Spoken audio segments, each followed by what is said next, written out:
This has got the Fix-It guy trying to figure out if your fridge is a goner or not, or if it's just a small component that may need to be replaced. First thing we're going to do is unplug the fridge, and we're going to get behind it and remove this bottom panel behind your refrigerator. Just usually some 1/4-inch screws that are holding it on, maybe 4 or 5 of them.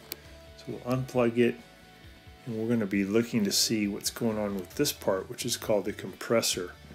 This is what should make your refrigerator cold. In this refrigerator, the lights were working, the fans were working, but the freezer was not cold and the refrigerated section was not cold. So we're going to remove that panel and see what's going on. Sometimes the freezer will be cold, but the fridge isn't, and that's pretty easy to fix. That doesn't involve the compressor. But if both the freezer and the fridge are getting warm, that means the compressor has stopped compressing the refrigerant gas. It's not getting cold, and we want to figure out why. So first thing we're going to do is we're going to pull back on the starter mechanism that hooks up to the compressor. Here's what it looks like. This white thing off to the right is the starter, and the left thing is the capacitor that helps the motor start.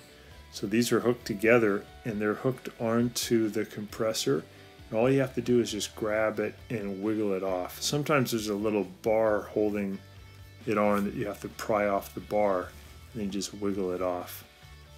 So now we're going to be putting a new starter onto the compressor, and we have a new capacitor and a new starter. We got the modular connector plugged back in, and then we're just going to take this and wiggle it back onto the pins.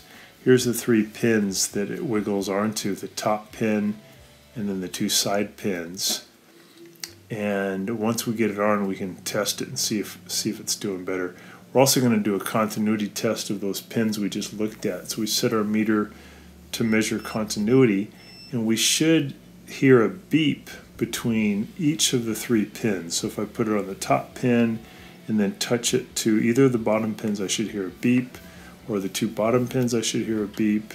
And if you don't hear a beep, if there's no continuity, then you need a new compressor. And this one, there was continuity on all 3, although the ohms resistance was a little bit different between the top pin and the 2 side pins. It should be the same ideally. So I just plugged it back in with the new starter, and the compressor doesn't turn on. What I do notice though is now and then I hear a little click, and that's the compressor trying to start, but when it gets too hot, the overload breaks the circuit so it won't catch on fire. And I'm hearing that every now and then, but I'm not getting the compressor operating. Usually you can touch the compressor and you can feel it vibrating and you can hear it running. This one is not vibrating, but this one is actually very hot when you touch it. That's another sign that the compressor may need to be replaced. So I put a new capacitor on just to try to see if there's any difference. Plugged it back in, same thing. I've got a hot compressor. I don't get any vibration, and I think the piston's stuck. So there's a piston that moves up and down in the cylinder that compresses the gas, and I think this one is seized up and is no longer moving. So I think this compressor is a goner, and it may be actually smartest to replace the refrigerator. I'm going to try one more thing first. I'm just doing a continuity test on the starter, on the old one and on the new one. So I should, when I put my probe into these holes on the starter, there's 3 holes that the pins go into, I should hear a beep and have continuity and resistance for all 3 of the holes. If you don't, that means your starter has a thermal overload that's tripped and you need a new starter. So the old starter was tripped. The new one, when I tested it, was still fine. So I'm determining that it's not the starter. So I'm going to unplug it, and I'll try one more thing. I'm going to hook up what's called a 3-in-1. And the 3-in-1 is a capacitor and a starter mechanism for your compressor. I'm just testing again the new starter, and I do get continuity on all 3 pins, so I know this thing works. But maybe the capacitor's having trouble, so just one more test before I write off this refrigerator, and that's to hook up this 3-in-1 starter mechanism. These are pretty cheap. You can get these for less than $20. And again, they allow you to hook up to your compressor, and it does the job of the other thing we just saw, the starter and the capacitor.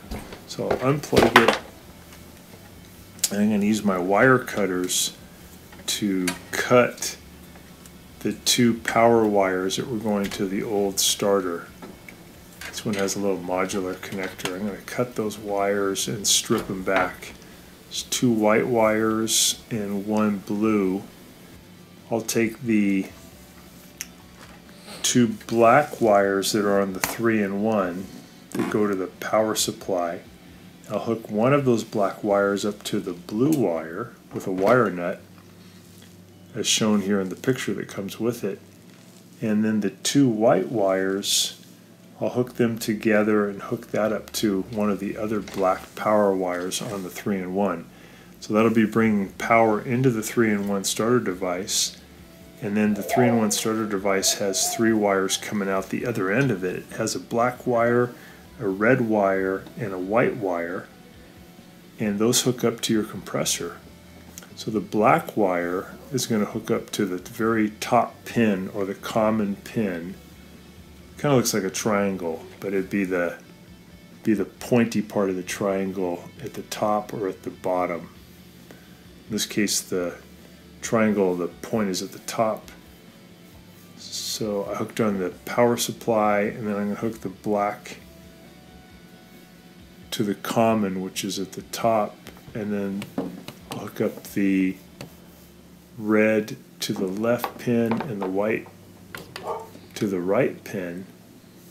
And this thing again is just taking place of the starter mechanism that we already saw. This is just giving this one more try before we're going to say that the refrigerator is a goner. So plug it in, and I listen. Same thing, I get a little click now and then.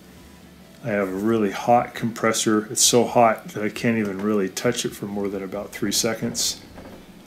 I'm just going to bang it here too to see if I can get that piston to free up. But this compressor is a goner, and it's probably time to replace this refrigerator. So here's again the idea of the piston being stuck. But we gave it a good try.